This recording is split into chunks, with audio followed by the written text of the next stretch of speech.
ভাই বই, হ্যাঁ এদিকে বল। চা খাবি? না। কেন চা খাবি না কেন? নিজে তো বিষ খাচ্ছেন, আমারও খাওয়াবেন? এখানে এখানে বিষের কি হলো? চা খাচ্ছি, এখানে বিষের কি হলো? এই চাটা যা খাইতেছেন কিসের মধ্যে? কাপে। এই কাপে কত মানুষ নিঃশ্বাস দেয়, ওই লালা দেয়, থুতু দেয়, তার থেকে রোগ জীবাণু হয়। এটা তো খাই মারবেন আপনি, আর আপনি মারবেন, আর আমারও নে মারবেন।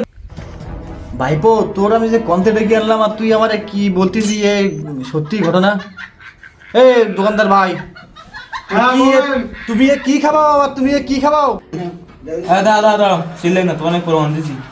কাকা তোমার কাছে কাপ আছে কটা? আমার কাছে কাপ আছে 10টা।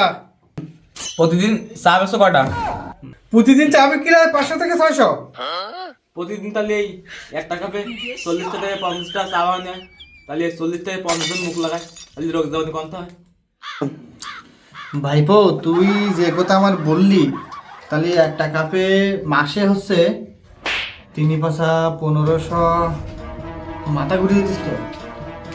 অত হিসাব করে লাভ নেই, যদি বাঁচতে চাও তাহলে চা খাওয়া ছাড়ান দাও। না রে না না না, চা আর খাওয়া যাবে না। তুই যে প্রমাণ দিলি একদম এই চোখের সামনে, এই প্রমাণ, এই চা খাওয়া যাবে না। তখন তো চা আমি আর খাবো না চা। আল্লাহ, এ কি? না, চা আর খাওয়া হবে না।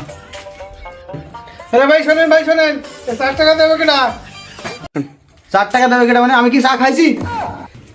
আরে 4 টাকা দেবো কিনা? চা তো বানানো হয়ে গেছে।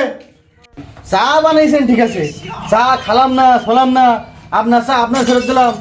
চাই 20, আপনার কাপে 20, আমি চা খালাম না, আমি কে টাকা দেবো? এ কিরে তুই কি শুরু করলি ভাইবো? আমার কি চা বিক্রি করতে দিবি না কি করবি? এই চা কাপে বিক্রি করতে পারবো না, কাপে খালি 20, তাহলে আমি কিসে বিক্রি করবো তুই বলি না?